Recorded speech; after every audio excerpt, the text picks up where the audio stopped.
السلام علیکم ورحمۃ اللہ۔ بیسکس آف اسلام میں آپ تمام ناظرین کا پھر سے خیر مقدم ہے۔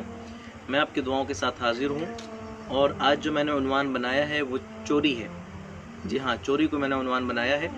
قرآن پاک کی ایک آیت کا میں پہلے تھوڑا سا جز پڑھ دوں۔ اللہ پاک ارشاد فرماتا ہے، اعوذ باللہ من الشیطان الرجیم، بسم اللہ الرحمن الرحیم، والسارق والسارقۃ فاقطعوا ایدیہما، کہ چور اور جو چورنی ہے، چوری کرنے والا اور چوری کرنے والی، ان دونوں کے ہاتھ کاٹے جائیں۔ یہ قرآن کا فرمان ہے اور یہ اسلام کا قانون ہے۔ لیکن آج جس چوری کو میں نے اپنا عنوان بنایا ہے، یہ وہ والی چوری نہیں کہ جس چوری کو ایکچولی مذہبی طور پر اور سماجی طور پر، دونوں طور پر برا سمجھا جاتا ہے۔ یہ وہ چوری ہے کہ جو ایک فیشن سمجھ کے کی جاتی ہے۔ ہاں جی، فیشن سمجھ کے۔ یہ وہ چوری نہیں ہے جو رات میں چور آئے، گھر کے اندر گھسے، انہوں نے لاکھوں کا مال اٹھایا اور نکل گئے، اور پتہ بھی نہیں چلا کہ وہ چور تھے کون، کیا سسٹم تھا۔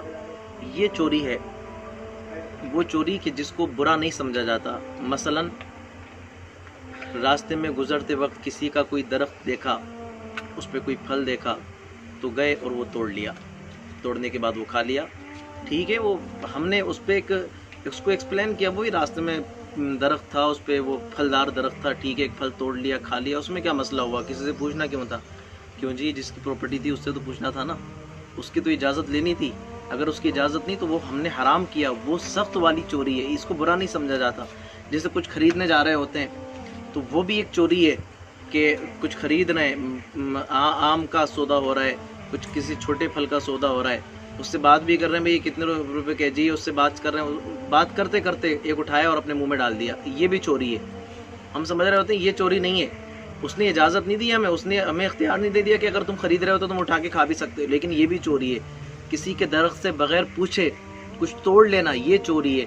لیکن ان چوریوں کو بندہ برا نہیں سمجھ رہا۔ والی چوری جو دو تین چور اکٹھے پروفیشنل جو چور ہوتے ہیں وہ آتے ہیں، وہ اکٹھے منہ پہ کچھ نقاب وقاب لگا کے آتے ہیں، اس کے بعد وہ جو چوری کرتے ہیں تو اس کو تو برا سمجھا جاتا ہے، لیکن سماج میں اس چوری کو برا نہیں سمجھا جاتا کہ اگر کسی کا گھر ہے، گھر کے پاس میں کسی کا گھر ہے، اس کے پیڑ کی کچھ شاخیں اگر ہمارے گھر کی طرف لٹک رہی ہیں اور ہم نے اس کا توڑ لیا تو ہم سمجھتے نہیں جی یہ تو پڑوسی ہے، اس کی شاخیں لٹک رہی تھیں۔ بھئی پوچھا کیا؟ ایک صحابی رسول کا واقعہ، وہ جو نماز پڑھ کے جلدی گھر چلے جایا کرتے تھے، حضور سے لوگوں نے شکایت کی کہ وہ نماز پڑھ کے جلدی گھر چلے آتے ہیں، تو حضور نے پھر ان کو بلایا، ارشاد فرمایا کہ جلدی گھر جانے کی وجہ، تو عرض کرنے لگے، یا رسول اللہ، میرے گھر کے برابر میں یہودی کا گھر ہے، اس کے جو کھجور، اس کے گھر میں کھجور کا پیڑ ہے، تو کھجور کا پیڑ ہے، اس کی شاخیں کچھ میرے گھر کی طرف لٹکی ہوئی ہیں، اس کی شاخوں سے جو پکی پکی کھجوریں ہوتی ہیں وہ صبح میں گر جاتی ہیں، تو میں اس لیے جلدی گھر چلا جاتا ہوں، کہیں ایسا نہ ہو کہ میرے کسی بچے کی آنکھ میرے جانے سے پہلے کھل جائے اور وہ کھجور اٹھا کے کھا لے۔ میں ساری پکی پکی کھجوریں اٹھا کے اس کے گھر کی طرف ڈال دیتا ہوں تاکہ چوری نہ ہو سکے۔ اور آج بندہ سوچتا ہے نہیں جی یہ تو بڑی فیشنیبل چوری ہے، یہ تو چوری ہے ہی نہیں، یہ تو اچھی بات ہے، یہ تو بھائی سوسائٹی میں اس کو اچھے نظرے سے دیکھا جاتا ہے۔ نہیں جی جناب، ہائیسٹ سوسائٹیز اس کو اچھی نظروں سے نہیں دیکھتی، یہ چوری ہے، چوری کا نام نہیں بدل سکتا، چوری چوری رہتی ہے۔